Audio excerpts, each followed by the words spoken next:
نبی پاک صلی اللہ تعالیٰ علیہ وسلم نے بیوی کے بارے میں پتہ کیا فرمایا؟ فرمایا جب تم نکاح کر لیتے ہو تو اپنا ایمان محفوظ کر لیتے ہو۔ اب میں اس کی شرح نہیں کرتا، اب خود کر لیجئے گا کہ وہ ایک ایسی شخصیت ہوتی ہے کہ جس کی موجودگی میں آپ کا ایمان محفوظ ہے۔ اب میں نہیں سمجھتا کہ اس سے بڑی بات کوئی اور ہو سکتی ہے، جس کی موجودگی میں آپ کا ایمان، اور بھئی یہ حدیث پاک عرض کر رہا ہوں، نکاح جب کوئی کر لے تو اس نے اپنا ایمان مکمل کر لیا۔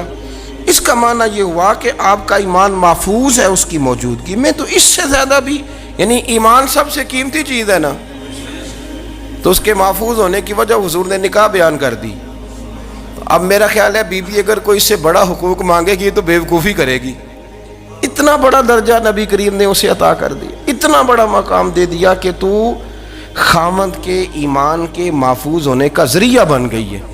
عورت کو جو حقوق رسول کریم صلی اللہ تعالیٰ علیہ وسلم نے عطا فرمائے، نبی پاک نے جو حقوق دیے، دیکھیں نا، حضرت عبداللہ ابن عمر رضی اللہ تعالیٰ عنہ کی اہلیہ بیمار تھی، تو جلدی جلدی سے وہ آئے، تو جب بہت جلدی ہو، سفر بڑا شدید تھا، تو آپ نے جلدی سے نماز ادا کی، جلدی سے چلے۔ آپ کے خادم کہنے لگے حضور خیریت ہے؟ فرمایا میری بیوی بیمار ہے۔ تو اس نے عرض کی حضور آپ کی اہلیہ بیمار ہے، تو آپ نے نماز بھی جلدی سے پڑھی، سفر بھی جلدی جلدی کیا۔ تو فرمانے لگے یہ وہ چیزیں ہیں جو ہمیں مدینے والے رسول نے سکھائی۔ آپ اس کیفیات کو سمجھیں کہ حضور صلی اللہ علیہ وسلم نے درس دیا۔ اور پھر ایک اور بہت بڑی بات، یہ فضیلت کسی اور کو نہیں دی، جو عورت کو حضور نے فضیلت دی، یہ فضیلت کسی اور کو نہیں دی۔ کبھی حضور نے فرمایا کہ تمہارا ابا تمہارے ساتھ بہت سخت رویہ کرے تو تم نے اس کو اس سختی پر داد دینی ہے؟ فرمایا چلو اگر وہ زیادتی بھی کرے تو تم نے اس کے ساتھ سلوک اچھا ہی کرنا ہے۔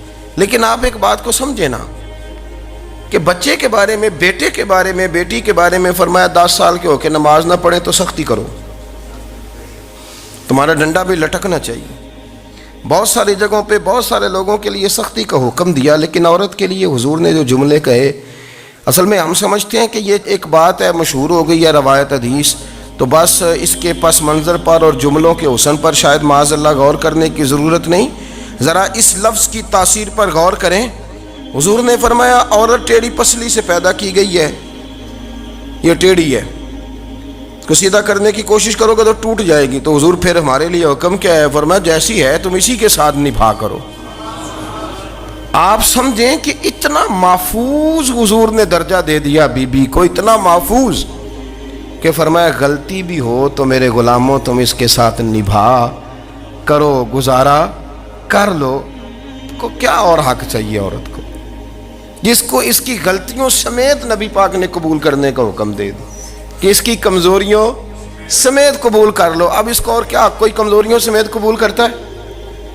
کبھی آپ دکان پہ بیٹھے ہو تو آپ کہیں بھی اس میں یہ بھی غلطی، میرے مال میں یہ بھی کمزوری ہے، یہ بھی کمزوری ہے، یہ بھی کمزوری ہے، تو کر لے قبول؟ کرتا ہے کوئی؟ کوئی شخص ایسا ہو جو کسی چیز کی کمزوریاں بیان کر کے کہ اسے قبول کرو؟ پر رسول کریم صلی اللہ تعالیٰ علیہ وسلم نے نا ہمیں سبق دیا، حضور نے ہمیں درس دیا، نبی پاک نے ہمیں پیغام دیا۔ فرمایا یہ ٹیڑھی ہے، سیدھی کرنے کی کوشش کرو گے تو بیچاری ٹوٹ جائے گی، تو اس کے ساتھ نبھا کر جاؤ۔ آپ میری بات کو سمجھیے گا۔ چلیں میں اس پر ایک اور بخاری مسلم کی حدیث پڑھتا ہوں۔ حضرت سلمان فارسی رضی اللہ تعالیٰ عنہ اور حضرت ابو درداء کے درمیان بھائی چارہ تھا۔ مکے سے مدینے جب لوگ آئے تو حضور نے بھائی بھائی بنایا تھا، ان کے درمیان بھائی چارہ تھا، تو ابھی پردے کی آیات نازل نہیں ہوئی تھیں، تو لوگ ایک دوسرے کی طرف جاتے تھے۔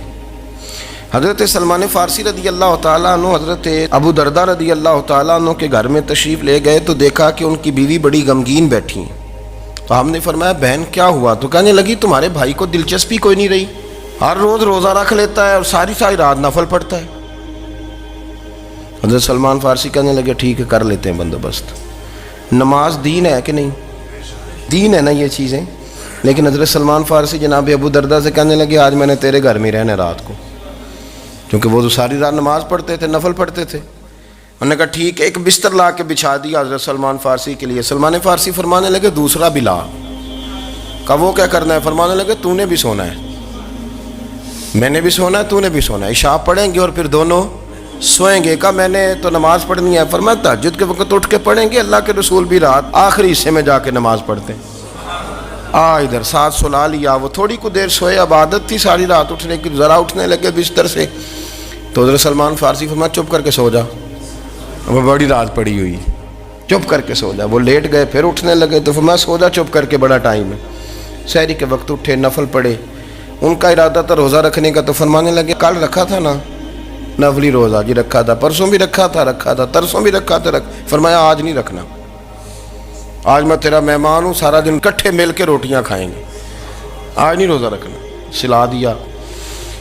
اب حضرت ابو درداء رضی اللہ تعالیٰ عنہ کہہ تو کچھ نہ سکے، پر کہنے لگے سلمان تم پتہ تم کیا کر رہے ہو، نہ تم نے مجھے رات اٹھ کے زیادہ نفل پڑھنے دیے، سویرے روزہ نہیں رکھنے دیا۔ تو حضرت سلمان فارسی کہنے لگے کوئی لمبی بات تو نہیں نا، چلتے ہیں نا ابھی فجر میں مسجد نبی میں، تو نبی پاک کو بتاتے ہیں، سرکار دو عالم علیہ السلام کی خدمت میں تو اپنی بات کرنا میں اپنی کروں گا، حضور نتیجے کا اعلان فرما دیں گے، بات طے ہو جائے گی۔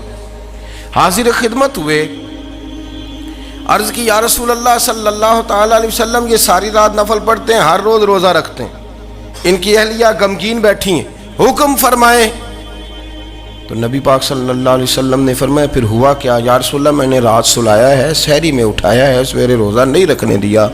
نبی پاک نے فرمایا سلمان فارسی نے ٹھیک کیا، سلمان فارسی نے ٹھیک کیا۔ پھر حضور نے فرمایا، نبی کریم نے فرمایا ابو درداء تیرے اوپر اگر اللہ کا حق ہے، اس کے رسول کا حق ہے، دین کا حق ہے، تو فرمایا تیری آنکھ کا بھی تیرے اوپر حق ہے، تیرے وجود کا بھی تیرے اوپر حق ہے، یہ حضور نے فرمایا، تیرے بچوں کا بھی تیرے اوپر حق ہے، تیری بیوی کا بھی تیرے اوپر حق، اس حق کو بھی سمجھے، حقوق اللہ بھی ہیں، پر تیری آنکھ کا بھی تیرے اوپر، کیا مانا کہ تیری آنکھ سونا چاہتی ہے تو اسے سلا بھی، تیرے وجود کا بھی تیرے اوپر حق، تو تیرا وجود آرام کرنا چاہتا ہے تو اسے آرام بھی کرا۔ اور پھر وہاں نبی پاک صلی اللہ علیہ وسلم نے فرمایا میں تم سب، سننا یہ لفظ حدیث کے، حضور نے اسی موقع پر فرمایا میں تم سب سے زیادہ اپنے رب کو جانتا ہوں اور میں تم سب سے بڑھ کر اپنے رب سے ڈرتا ہوں۔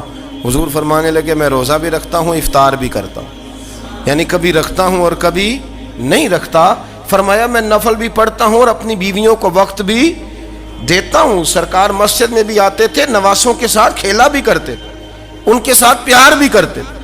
تو اتنے بڑے حقوق حضور نے بیان فرمائے عورتوں کے۔